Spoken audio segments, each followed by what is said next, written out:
अस्सलाम वालेकुम मेंबर्स, मेरा नाम डॉक्टर अनम है। मैं मेडिकल न्यूट्रिशनल थेरेपिस्ट हूँ, पीडियाट्रिक न्यूट्रिशनिस्ट हूँ। आज मैं जिस टॉपिक में आप लोगों से बात करूंगी वो टॉपिक है हमारा सिनेमन और उनकी हेल्थ बेनिफिट्स, यानी कि दालचीनी के क्या फायदे हो सकते हैं और दालचीनी को आप कौन सी ऐसे कॉमन डिजीजेज हैं जिसमें इस्तेमाल कर सकते हैं, लेकिन प्रोलॉन्ग पीरियड के लिए नहीं, और हफ्ते में कितनी बार इस्तेमाल कर सकते हैं और दिन में कितनी बार। और हम YouTube चैनल को सब्सक्राइब करें और बेल के आइकन पर क्लिक करें। सबसे पहले अगर हम दालचीनी के फैक्ट्स के ऊपर बात करें, जो उनके न्यूट्रिएंट फैक्ट्स होते हैं, उसमें क्या मौजूद है कि दालचीनी में 2.1 ग्राम्स कार्ब्स मिलते हैं और 0 ग्राम जो है उसके अंदर फैट्स होते हैं, 0.1 ग्राम प्रोटीन होता है और 1.4 ग्राम्स उसके अंदर फाइबर होता है और 6.4 ग्राम्स जो है उसके अंदर कैलोरीज मिलती हैं। दालचीनी एक इस तरह का स्पाइसेस है, मसाला है जो कि अमूमन घर में या तो दालचीनी के साबुत दालचीनी होती है या तो वो पाउडर फॉर्म में मिल जाता है। दालचीनी के जो हेल्थ बेनिफिट्स हैं वो ट्रेडिशनली मेडिसिन पे, चाइनीज मेडिसिन के ऊपर भी इस्तेमाल की गई हैं, लेकिन इसके अलावा हम घरेलू उसमें टोटकों में, जिनको हम रेमेडीज कहते हैं, नज़ला, खांसी, बुखार जैसे, यानी कि कॉमन कोल्ड फ्लूज जो होते हैं, उस पर इस्तेमाल किया जा सकता है। अगर किसी को काई आती है या तजाबियत होती है जिसको हम इंडाइजेशन भी कहते हैं, उसमें इस्तेमाल किया जा सकता है। डायरिया में इस्तेमाल किया जा सकता है और पेनफुल अगर किसी को पीरियड्स होते हैं तो उसमें भी इसको इस्तेमाल किया जा सकता है। ये इम्प्रूव करता है एनर्जी लेवल को और जो ब्लड सर्कुलेशन होती है बॉडी में उसको भी ये इम्प्रूव करते हैं। इसके अलावा ये माना जाता है आयुर्वेदिक पॉइंट ऑफ व्यू से कि अगर दालचीनी का इस्तेमाल किया जाए चाय में तो वो इंसान की फिजिकल और उसकी इमोशनल एनर्जीज को भी मेंटेन करते हैं। दालचीनी का इस्तेमाल हम कौन से कॉमन डिजीजेस में कर सकते हैं? डायबिटिक्स है, हाइपरटेंशन है, high blood pressure, metabolic syndromes, irritable syndromes में किया जा सकता है, east infection, oral infection, common cold और हे फीवर जो एलर्जीज की वजह से हो जाते हैं, उनमें किया जाता है। सिनेमन के अंदर जो एक एसेंशियल कंपोनेंट मिलता है उसको सिनेमेंडल कहते हैं, जो कि एक्सट्रैक्ट करता है एंटी माइक्रोबायरल और एंटी इंफ्लेमेटरी प्रॉपर्टीज को, और ये सर्टन जैसे मेटाबॉलिकल इन्फेक्शन है या मेटाबॉलिक इन्फेक्शंस होते हैं, डाइजेस्टिव है, उसमें प्रॉब्लम्स हो रही हैं या रेस्पिरेटरी डिसऑर्डर्स हैं, उन पे भी ये मदद करता है। हम सबसे पहले मेटाबॉलिक के ऊपर बात करते हैं कि इसमें स्टडीज शो की गई हैं कि अगर किसी का लो ब्लड शुगर लेवल है तो सिनेमन को वो अपने डाइट पे कंज्यूम कर सकते हैं और ये बेनिफिशियल है डायबिटीज और प्री डायबिटिक्स लोगों के लिए।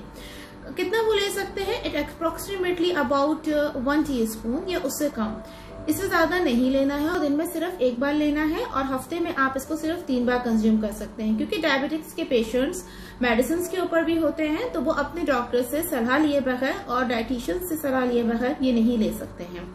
इसके अलावा आप दूसरे जो होते हैं इन्फेक्शन के ऊपर, अगर इन्फेक्शन किसी को हो रहा है तो ये हैज एन एंटी बैक्टीरियल और एंटी फंगल का भी काम करता है, क्योंकि इसके अंदर प्रॉपर्टीज मिलती है जो कि एक कैनेडियन बैक्टीरिया के अगेंस्ट जो है, या ईस्ट इन्फेक्शन है जिसको पॉलरी भी कहते हैं हम, और स्टमक अपसेट में भी, जैसे किसी को इंडाइजेशन प्रॉब्लम है और उसको स्टमक प्रॉब्लम से उसमें भी ये मदद करता है।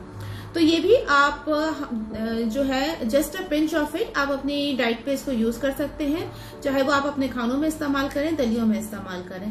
डाइजेस्टिव प्रॉब्लम है किसी को तो ये बेस्ट रेमेडीज होती हैं, यानी कि तजाबियत अगर किसी को है, इंडाइजेशन और खाने के बाद उसको ये होता है तो ये उसमें भी इस्तेमाल किया जा सकता है।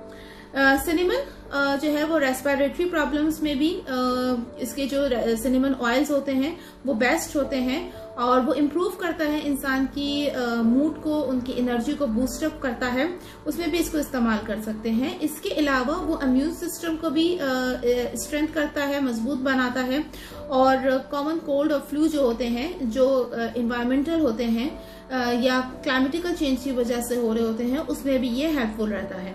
तो वो आप सिनेमन के जो कुछ ड्रॉप्स होते हैं पानी में डाल के, and maximum 4 to 5 drops 1 in a time, और एक दिन में एक दफा जो है आप उसको इस्तेमाल कीजिए, स्टीम लीजिए उसका, उससे फर्क पड़ता है।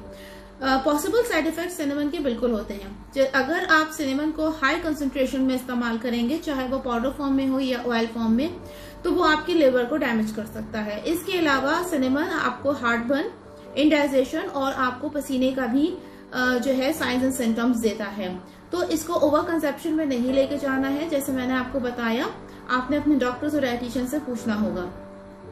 सिनेमन की डोजेस कितने हैं, उनकी प्रिपरेशन किस तरीके से होती है। सिनेमन कभी कभार उसकी जो एंटीबैक्टीरियल या एंटीफंगल प्रॉपर्टीज जो उसमें पाई जाती हैं वो सप्लीमेंट से भी मिलती हैं। तो अगर आप ऑलरेडी सप्लीमेंट्स ले रहे हैं तो आपको सिनेमन का इस्तेमाल करना, यानी कि दालचीनी का इस्तेमाल करना जरूरी नहीं है।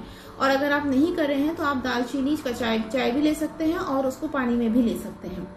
मैक्सिमम 6 ग्राम्स को कहते हैं कि आप उसको कंज्यूम कर सकते हैं। लेकिन क्योंकि जब कॉमन डिजीजेस की हम बात करते हैं तो उसमें आपने just a pinch of it once in a day, चाहे वो कोई सी भी आपकी कॉमन डिजीजेस जिनका मैंने जिक्र किया था उसमें आप इस्तेमाल करें, लेकिन 2 to 3 times in a day. उससे ज्यादा आप उसको नहीं इस्तेमाल कर सकते हैं।